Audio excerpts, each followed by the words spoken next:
Hello friends, welcome back to BitSize Machine Learning. Today we're going to continue on our end-to-end ML in 15 steps. In our last video, we did a stratified splitting of our data based on the income category. In today's video, we're going to continue on our explanatory data analysis by visualizing the geospatial data using the latitude and longitude values. First of all, let's load all of our modules. From Matplotlib, we'll import path, we'll import NumPy as NP, and pandas as PD, and Matplotlib as pyplot as PLT. And let's just run this block.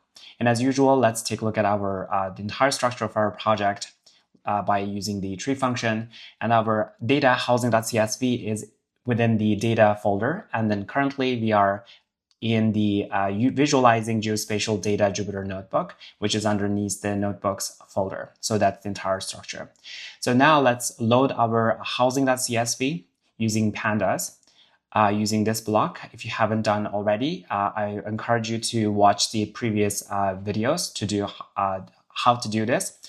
And then let's just quickly load this. And then in our last video, we've created income bins to split our data using stratified splitting. And then let's just load this function into our environment. Okay, cool. And in our last video, we also used this income bins that we've created and then used the stratified shuffle split function to split our data into train stratified and test stratified using a 20% test data structure. So let's just do that, run this. And then it gives us a train size about 16,000 and test size about 4,000. So that's where we're at right now. So in this video, we're going to continue, and then we're going to only work with the train data set. We're not going to touch the test data until the evaluation. So we're going to just use the train size in order not to leak information into the evaluation process.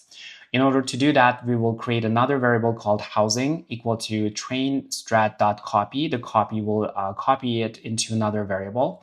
Let's do this. Now that we have copied our train data set into housing variable, now we're ready to visualize our geospatial data using the longitude and latitude. In order to do this, we're going to use the housing variable, and we will use the plot function. Within plot, there are several parameters we have to give.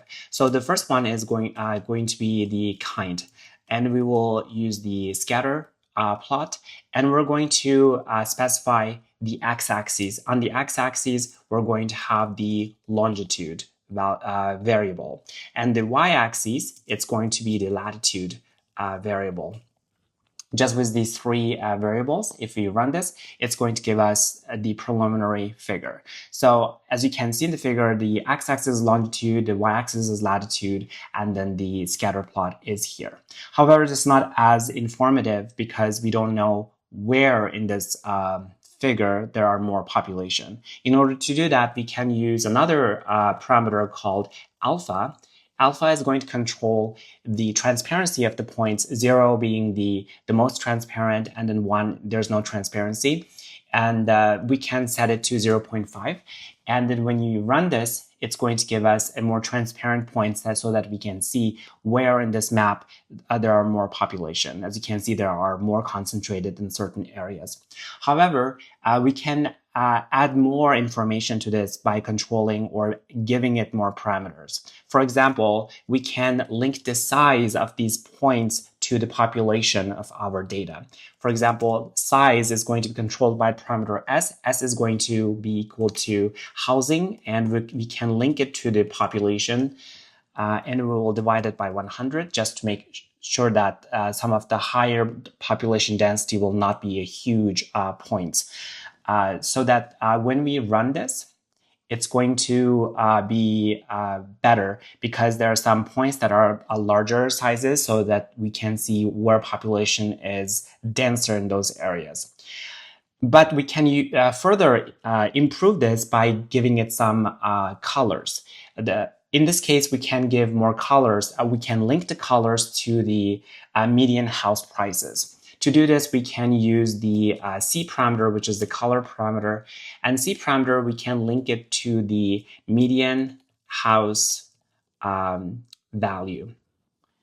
So when we run this, it's going to give us the different prices. So the prices will be expressed by the colors. So the yellow colors being the most expensive, and then the purple colors are less expensive. I don't like this color scheme as much, or it's not as clear. So you can actually make the mapping, color mapping, using the cmap parameter. We can just use cmap. Cmap is equal to, we can use the plt dot get cmap function, and within this we can use the jet. Jet is basically the rainbow color scheme, and when you run this, it's just going to convert the original color into this rainbow color. The warmer colors are being the most expensive places, and then the blue colors being the less expensive places. And you can also add a label to this figure. Label is equal to, let's say, population. Population is going to be our label. And then we can also configure our figure size. So figure size parameter is going to control the figure size. We can do 11 and 8. So as you can see, with all of this, if we run this, it's going to give us a better configured figure. On the x-axis, we have the longitude values. On the y-axis, we have the latitude values. We have the label, population. The size of the points are linked to the population. The larger circles represent higher population, and then the smaller sizes represent smaller population. As you can see, there are more on the coastal cities. There are more highly densely populated population there. And as we can also see that house prices are linked to the colors. So the warmer, the red colors are highly priced areas, whereas the blue colors are less priced areas. As you can see in this picture or figure, that the areas that are coastal are highly more expensive. This area probably is San Francisco area, San Diego area, for example, are more expensive than all the rest.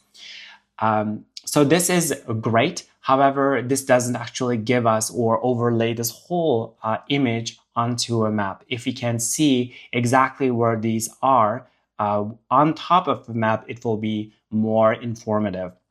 So we can do that, but I'm not going to go through the code in this BitSize learning video. If you're interested, you can check out from my code that I've linked. I give you the link down below. If you're interested, you can check it out yourself. So we're just going to run the code and to see how the final fancy figure would look like. So the code, I've written it down here. We'll just run this. And then at the end, our figure is going to be like this. So as you can see, the houses that are located close to San Francisco, San Jose, Los Angeles, San Diego are more red colored or warm colored, and meaning that they are more expensive than the rest of the California area. And then there are more, the size of the points are highly or larger in those areas as well, meaning that there are more population in that area. So this is how we do the geospatial visualizing of our data. So that's the end of this today's BitSize machine learning. In our next video, we're going to talk about how to do some correlation analysis among our variables in our data. So stay tuned.